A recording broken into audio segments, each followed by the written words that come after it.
What's the most disturbing Disney movie theory? Woody from Toy Story has suffered severe mental trauma and a psychotic break. Woody is a classic toy from the 50s, but he for some reason has no memory of this.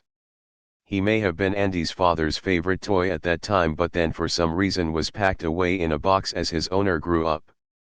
In the 90s, Andy's mom is somewhat young looking. I speculate Andy's father may have married a younger woman and had 2 children with her. He would be significantly older, having lived in the 50s. At some point he would give his son his old Woody doll from when he was a kid. We know the doll is an old family toy, as this was stated at the garage sale in Toy Story 2. Before the original Toy Story, Andy's father passes, being of older age than the mom. The move to a new house in that movie may have been the mother's way of trying to move on. Andy's father dying also explains Andy's attachment to Woody, the toy that was his now dead father's as a child. The toy with such sentimental value that even the mother wouldn't sell when offered cash. Even when he goes to college, he chooses to take Woody over any other toy. Toy Story 2 creates a precedent with Jessie that toys can suffer mental trauma from being in storage for extended periods of time. She had a full-blown panic at one point. Woody would have been packed away in an box for at least 30 years. 30 years of solitude and darkness, pondering why you were abandoned by the owner you loved, may have caused a psychotic break and made him completely forget who he was. Andy's father gives him Woody, and Woody immediately loves Andy. Subconsciously he could be reminded of what the father was like as a child, and this would explain his fierce devotion to Andy throughout the series, even in Toy Story 3, where all the toys, including Buzz, are ready to move on from Andy when they think he threw them away. Woody may not remember who he was, but given his experiences it's ingrained in him to help other toys. He saves Buzz, the squeaking penguin, Jessie, Lotso, Forky, and is even willing to sacrifice his voice box to save Dolly in Toy Story 4. Woody's been through a lot.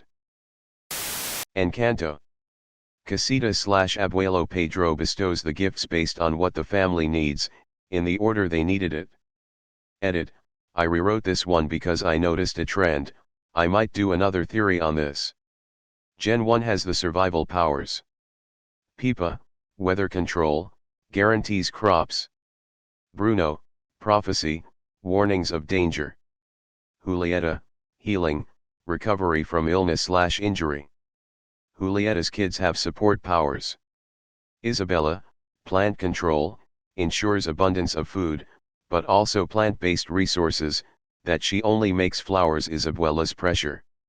Luisa, super strength, construction/repair, labor in general. Mirabel, successor to Abuela, would have inherited Alma's room if she had stepped down quietly instead of forcing the house to destroy itself. Peepa's kids have war powers. Camilo, duplication, infiltration. Dolores, super hearing, spying/reconnaissance. Antonio, animal command, including the most efficient manslaying jungle cat in South America, revenge without requiring their people to fight. I think the story is really about generational trauma and the coping mechanisms that the progeny must develop to survive the harsh demands of the, in this case, matriarch. Each coping mechanism is, in fact, a superpower. But it stems from a need to survive emotionally in a fucked up family. Here are the coping mechanisms explained in more psychological terms. Peepa, being so out of control when you get upset that everyone has to deal with it. Julieta, taking full responsibility for everyone else's physical needs, hunger and health. Luisa, being strong and tough at all times. Isabella, being beautiful and perfect at all times. Camilo, constant code switching. Dolores, understanding what's going on with everyone else at all times, to keep safe. Antonio, preferring animals to people. Two family members do not develop effective coping mechanisms. Bruno, tries to speak the truth, but is not skilled enough at it and thus must leave the family. Mirabel, succeeds in seeing and speaking the truth, which sets her family on a path of healing. If you think about the people you know who come from fucked up families, chances are strong that they possess one or more of these coping mechanisms. As many good therapists will tell you, your coping mechanisms are often real superpowers, highly developed skills that the average person does not possess. The key is to use them not compulsively to protect oneself, but in a way that you are in control of. The stars don't shine, they burn. Think about it. Edit, switched Louisa and Isabel. Thanks you/Moonbee1010. Mirabelle's door is the front door. Her gift is the same as Abuela's, Casita. Casita only listens to two people directly, Alma and Mirabelle. I forget the rest, but there was one where Gen 1 had past/present/future powers. Julieta is past, healing what was hurt or broken. Pipa is present, changing the current weather. Bruno is future. Antonio is still Gen 2. He's Camilo's and Dolores's little brother. You made me wanna watch Encanto now. In the movie Frozen, Kristoff's coat is made of reindeer skin. For those who are unfamiliar with or have forgotten the names of the characters, Kristoff is the man Anna dated, and Sven is the reindeer. Kristoff's best friend is a reindeer, and he is dressed in reindeer skin. The ice harvesters must have murdered Sven's mother, leaving a baby Sven for Kristoff to care for and the pelt for him to wear. This explains why Sven and Kristoff are so close, and why Kristoff still wears the same pelt.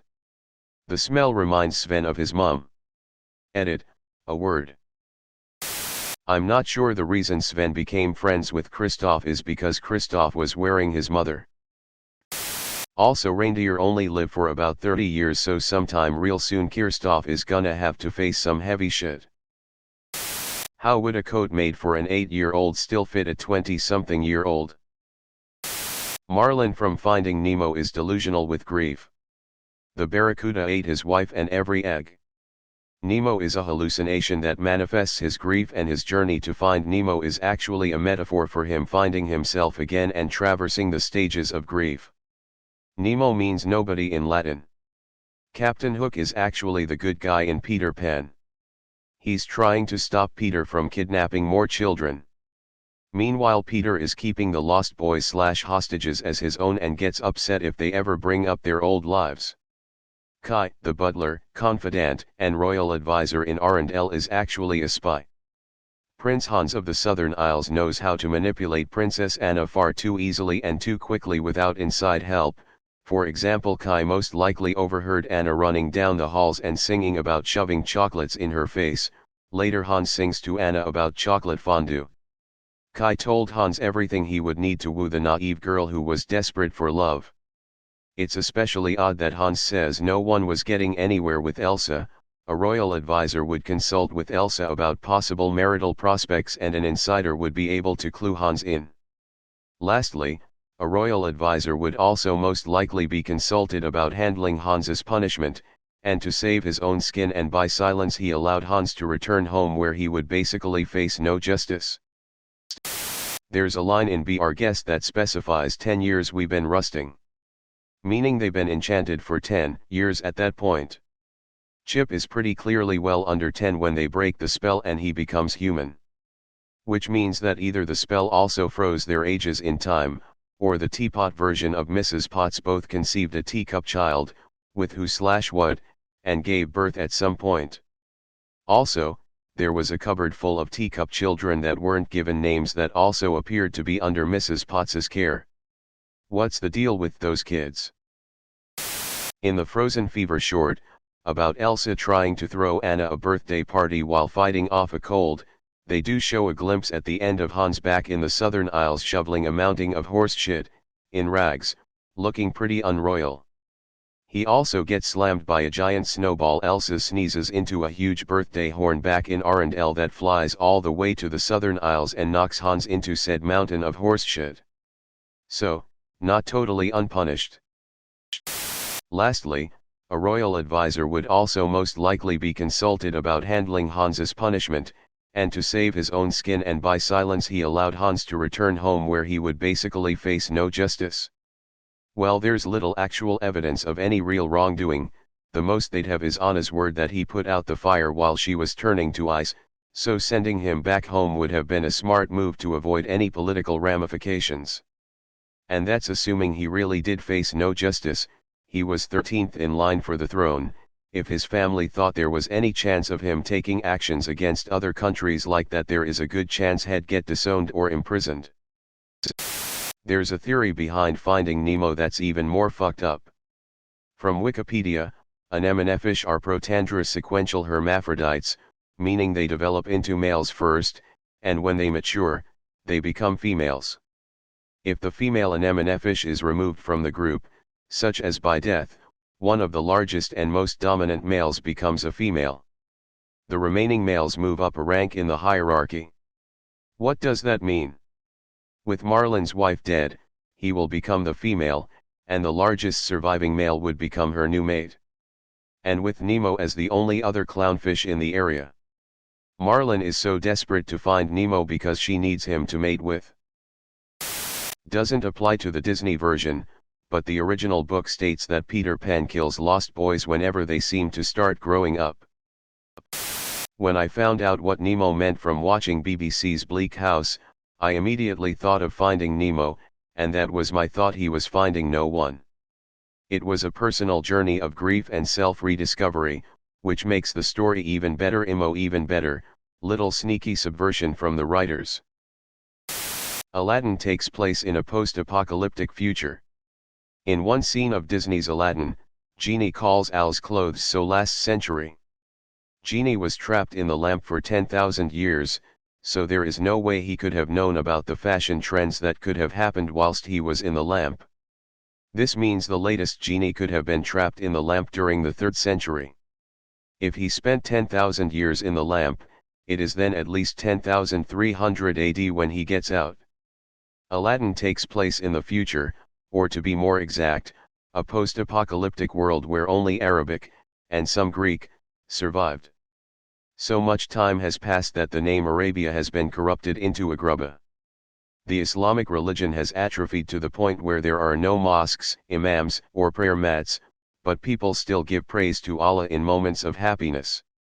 Amazing technological marvels left behind by the previous civilization, like flying carpets or genetically engineered parrots that can comprehend human speech instead of just mimicking it, are taken for granted by locals or considered magic.